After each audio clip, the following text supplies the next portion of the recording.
Yes, ito na po yung NMAX. Naka R8 set. Yan po. Naka 1000 RPM spring. Yan. Lilinisin po natin yan. Yan. Gamit po ang power pipa ang aking Mitsubishi. Matagal na po to. Halos sobra isang taon na po to. Hindi po nagsira. At ito po yung ginagamit ko at di ko po yung sinisensin. Pumupukpok. Special tools po ang kailangan para hindi masira. Papakita ko po sa inyo kung paano pagtalas. Pwede nyo i-DIY o pagawa nyo sa akin.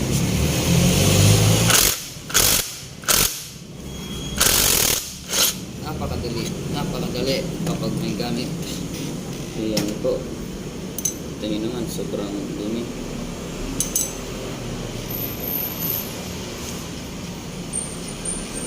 Kaya ka muna dito patapos.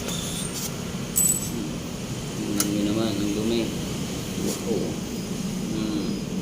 Grabing dumi.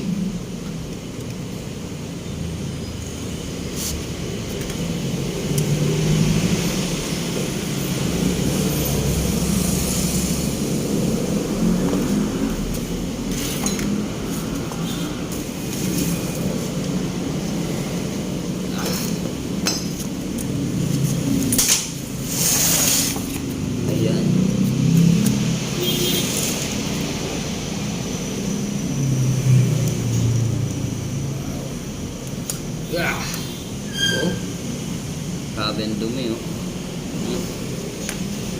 Yan pa oh. Wow. Papawaw ka sa dumi. At madali lang pagtanggal nito. Ang iba po nito pinupukpok ay sinisipat ng flat screw. Ganito lang po madali niyan eh. Pitin nyo lang dito. Ikot nyo lang. Dandahan. Yun. Oh, simple. Hindi nyo pupukpukin kasi nasisira ito, nadadamage. Ikot nyo lang po. Ayan, tanggal. Oh, di ba? Yung grasa niya. Ang lagkit. Iyan. Oh, di ba? Panis. Panis na. Ang grease na. At pagtanggal naman ito, oh, may nawawala oh. Napansin agad ako. Ayan o. Nawawala na yung isa. O. Kompleto yung dalawa. Nawala na yung isa o. Nasaan na kaya yung isa? Saan na kaya pumunta?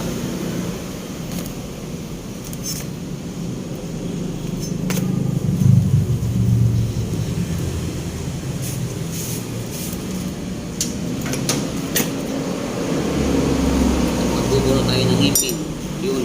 Talas na agad eh. Sobrang dumi.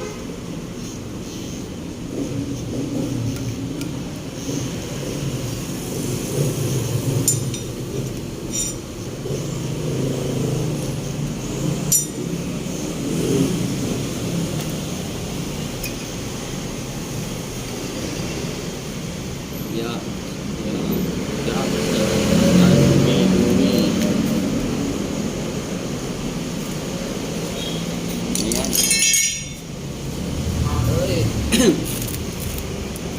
Ito po, sungkitin nyo lang to.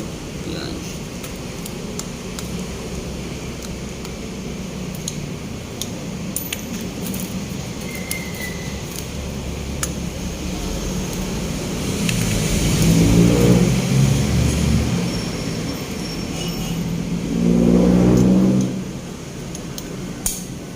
Sungkitin nyo lang dito sa gilid. Yan.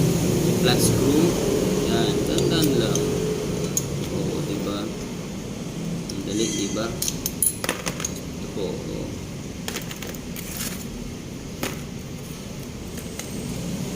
Tapos, spring.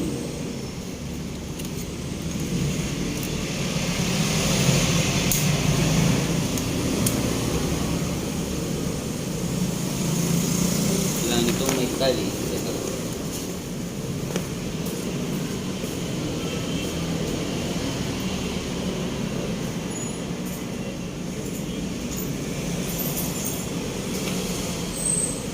Yan.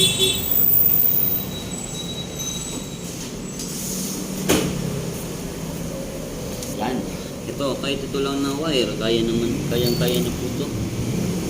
Pasok nyo lang dito.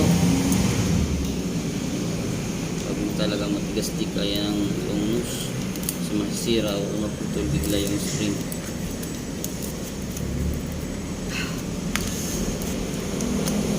Yun. Oh, tanggal na. Oh. Oh.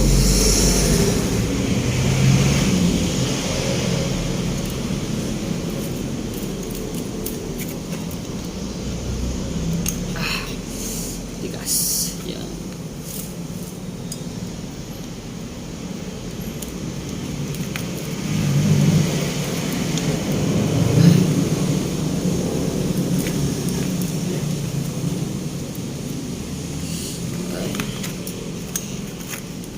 Wala pa po tayo YouTube channel kasi di masyado ako mahihain tayo at di ko din alam medyo hindi ako masyado marunong sa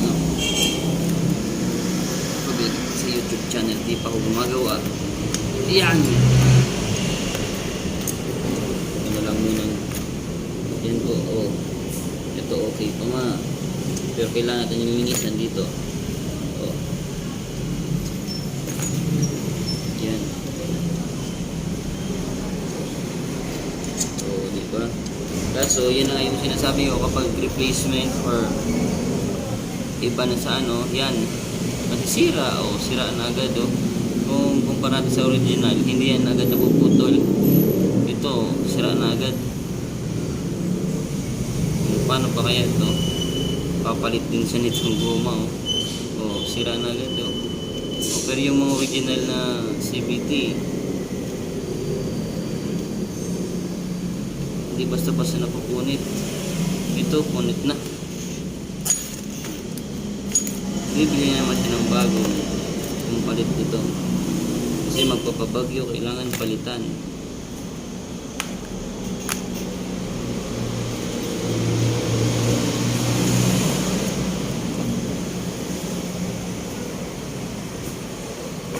Yan. At ito din po yung mga ito yung mga ginagamit ko paglinis sa CVT. Yan. Spray lang yan, madali lang matanggal yung mga dumi. Daming brand po yan. Ito, nasa 170 plus po ito. 190 siguro. Sa iba, 200 plus ito Sa amin, mura lang. Yan, visit lang po kayo dito sa aming shop sa New Neamar, Legazpi. May mga parts, spare parts. Siyempre, may mekaniko din.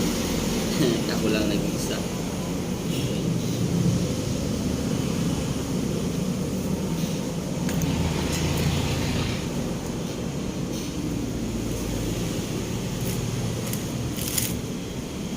Hanggang dito muna po. Mamaya na natin i-continue. Wala pa si customer. Okay.